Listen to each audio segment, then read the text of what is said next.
Hey, what's going on, guys? Might I interest you in a tool review video here for today? We're going to be checking out the Mast Slicer. That's right, you may have thought it would be Master Slicer V, but it's Mast Slicer V here from Plamokojo. We've checked out a couple of different tools from Plamokojo, I think, in the past. We've tried to get these products in here at USA Gundam Store, but so far with no luck on that front. But this is a pretty cool looking tool, so I thought we would just kind of take a look at this here for today. We'll try it out, and if this looks like something that you think you might find useful, you can pick one up online for around $15, not too bad at all. And if you like this type of tool review video, make sure to subscribe because I've got a few more that I need to get around to.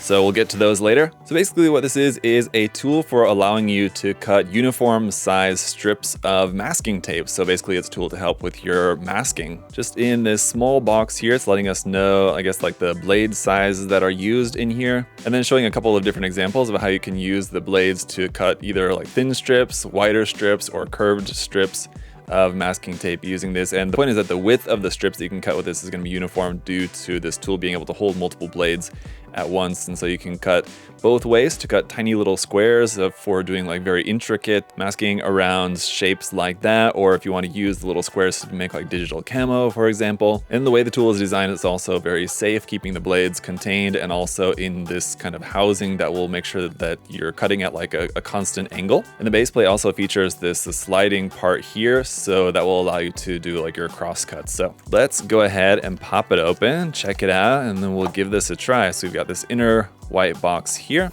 Inside there, looks like this is going to be our actual knife tool here. Just simple black plastic handle here with the Plamokojo.com website. You have a cap here at the end that will come off, and then inside here you can see the slots where the knife blades are going to pop out. And so the blades are only going to be sticking out a little bit there from the end of this and popping off this part here. Looks like that's going to be our blades inside, or the blades are going to be held in between there, it looks like, I should say. Let's see what else under the foam is. Just the board here. It's just a small little piece here, just about 11.5 centimeters long and about 6 centimeters tall. So it's not going to take up a whole lot of space in your drawer. Around on the underside, you have these rubber pads so that it won't slip across your desktop surface. That's really nice. And then yeah, here on the top, it's basically just a little cutting mat, and then this part will slide back and forth. It's all plastic, so it doesn't feel like the highest quality. It just,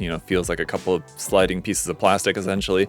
But as long as it does the job, that's all that really counts. The measurements on here, in case you're wondering, look to be in half centimeters, which is pretty standard for a lot of cutting mats, especially those like from Japan, of course. Another cool feature that I noticed, because it felt like the actual like cutting mat surface in here is like kind of loose, a little bit shaky, that's because you can actually pull this out and like pop it out from the side there, and you can just flip it around. So if you're like using this a bunch and this is just getting all like cut up and everything, you can flip it around to the other side or flip it around to that side to give you, kind of extend the life of the tool if you're really using it a lot, which is awesome. And in there, we've also got some instructions. Everything is, of course, going to be here in Japanese, and it looks like we don't actually have the knife blades included, so we will have to get some knife blades from, well, I'm sure Plamokojo probably sells knife blades that you can get, but I think I have some knife blades that should fit in there. It looks like it just houses kind of standard hobby knife blades in there. And so it seems that the blades required are the 40mm length ones. So for example, these smaller blades, like what are used for a lot of hobby knives, including our USA Gundam Store brand hobby knives,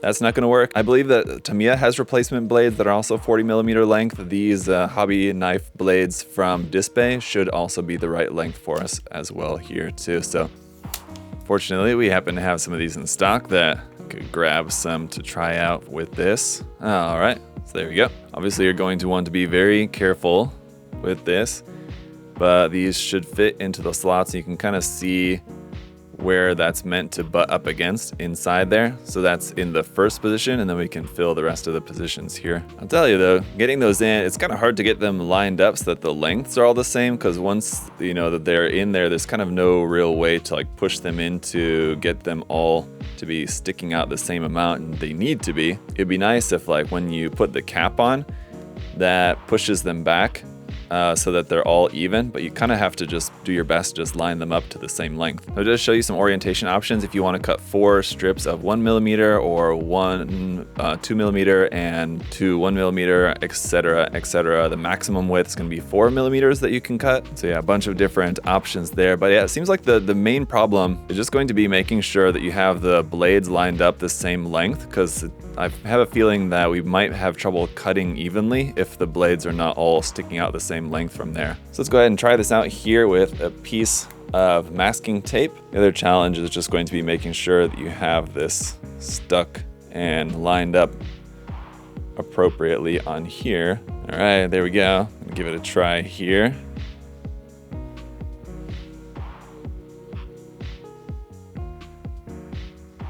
Seem to cut pretty well, but like I said, I think the big problem is just going to be making sure that your knives are all set to the same depth.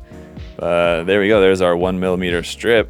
I think it works pretty well. Let's try to do a cross cut. Now, one thing I'm worried about is when you slide this over, if it's gonna like mess up your tape, so you gotta make sure the end of the tape, especially this end of the tape, is like well pressed down so that doesn't get smashed when you kind of slide this bit over here. But if we slide that, just do like an arbitrary point there.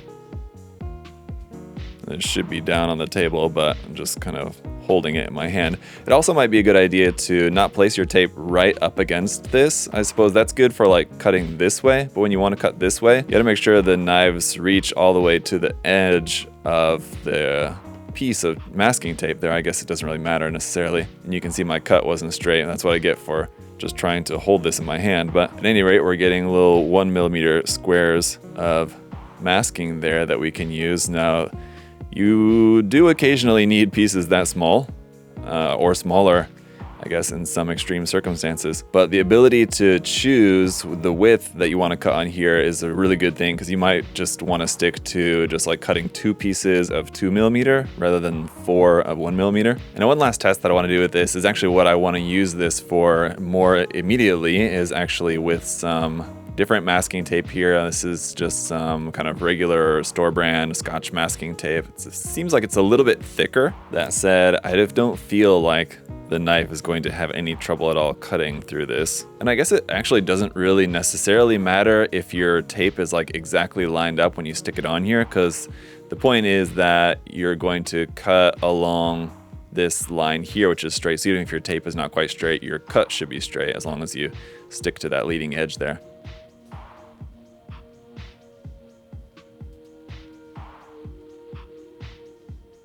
I don't know, seems like a pretty good success here, and I think that should work out just perfectly for what I needed to work out for. Now, one last thing I want to test, I guess, but just because it shows that you can cut like curved lines if you need. Now, there's not any particular recommended way, I guess, to go about doing that. Basically, just when you're dragging the knife, you just kind of curve it like that as you need.